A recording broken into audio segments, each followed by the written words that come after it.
আসসালামু আলাইকুম ma'am.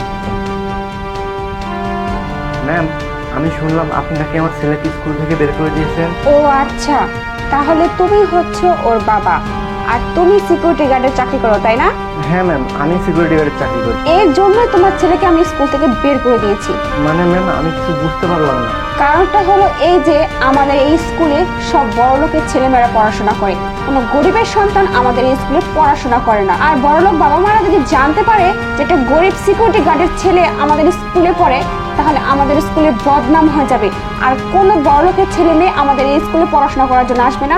Ma'am, আমার ছেলে এই স্কুলে পড়াশোনা করে প্রায় 6 মাস হয়ে গেছে। আপনি তো তখন বের করে দেন নাই, তাহলে এখন কেন বের করে দিচ্ছেন? আমি আগে জানতে পারিনি যে তুমি একটা সিকিউরিটি গার্ড। আমি যখন জানতে পারলাম যে তোমার ছেলেটা সিকিউরিটি গার্ডের সন্তান, তখনই আমি এই সিদ্ধান্ত নিয়েছি। ম্যাম, সেটার সাথে আপনার সম্পর্ক কি? আপনার সম্পর্ক শুধু টাকার সাথে। আপনি শুধু এইটা দেখেন যে প্রত্যেক মাস শেষ হওয়ার আগে আমি আপনার স্কুলের বেতন পরিশোধ করি কিনা। তুমি ব্যাপারটা কেন বুঝতে পারতেছো না? এই স্কুলটা তৈরি করা হয়েছে বড়লোক ছেলে মেয়েদের পড়াশোনা করার জন্য, কোনো গরিব ভিখারি ছেলে মেয়েকে পড়াশোনা করার জন্য এই স্কুলটা তৈরি করা হয়নি। ম্যাম, আমি আপনার স্কুলে কোথাও দেখলাম না এই লেখাটা আছে যে এই স্কুলে শুধুমাত্র বড় লোকের সন্তানরাই পড়তে পারবে এবং গরিবদের সন্তানরা পড়তে পারবে না। এখানে বড় লোক গরিব তো কোনো তফাৎ নাই ম্যাম। সন্তান স্কুলে আসবে, পড়াশোনা করবে, এটাই তো স্বাভাবিক, তাই না? এটা যদি তফাৎই থাকতো তাহলে প্রত্যেকটা বাচ্চা একই রকম ড্রেস পরতো না, সবাই একই রকম ইউনিফর্ম করতো না। ম্যাম, আমি চাই না আমার ছেলেটা আমার মতো সিকিউরিটি গার্ডের চাকরি করবে। আমি চাই আমার সন্তানটা ভালো স্কুলে পড়াশোনা করুক, ভালো কিছু করুক, আমার থেকে উন্নত কিছু করুক। সেজন্য আমি আপনার স্কুলে অ্যাডমিশন করিয়েছি। এই, তুমি এই সমস্ত কথা আমাকে কেন শোনাচ্ছ? তোমার এগুলো কথা শোনার সময় আমার নেই। ফালতু পেঁচাল পাঠতেছে এখানে দাঁড়ায় দাঁড়ায়। শোনো, তোমাদের মতো গরিব ভিখারিদের বাচ্চাদের জন্য ওই সরকারি স্কুল আছে, ওই সরকারি স্কুলে গিয়ে তোমার বাচ্চাকে ভর্তি করাও। এতে করে তোমার স্বপ্নও পূরণ হবে আর তোমার কোনো টাকা পয়সা খরচ হবে না, আর তুমি যে লেভেলের না সেই লেভেলের সঙ্গে একদম মিলে যাবে। ম্যাম দেখুন, আমি আমার ছেলেকে ভালো কিছু করার জন্য দিন রাত কষ্ট করে যাচ্ছি। আমি চাই আমার ছেলে ভালো কিছু করবে, ভালো কোনো পর্যায়ে যাবে। ম্যাম, আপনি বলতে পারেন না। আসলে তোরা তো গরিব ভিখারি, তোরা কথা বুঝিস বেশি, বুঝতে পারছিস? শোন, মাসে কয় টাকা কামাই করিস? হ্যাঁ, যে ছেঁড়া কাঁথায় শুয়ে লাখ টাকা স্বপ্ন দেখতেছিস? আর একটা কথা মনে রাখিস, তুই একটা সিকিউরিটি গার্ড, তোর ছেলেকেও একটা সিকিউরিটি গার্ডই বানায়, এটাই তোর জন্য ভালো হবে। উপর লেভেলে যাওয়ার এত স্বপ্ন দেখিস না। আমরা গরিব হয়েছে কি আমরা মানুষ না? আমাদের কি স্বপ্ন নেই?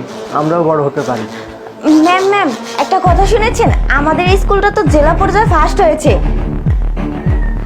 আরে বাবা, তুমি এখানে?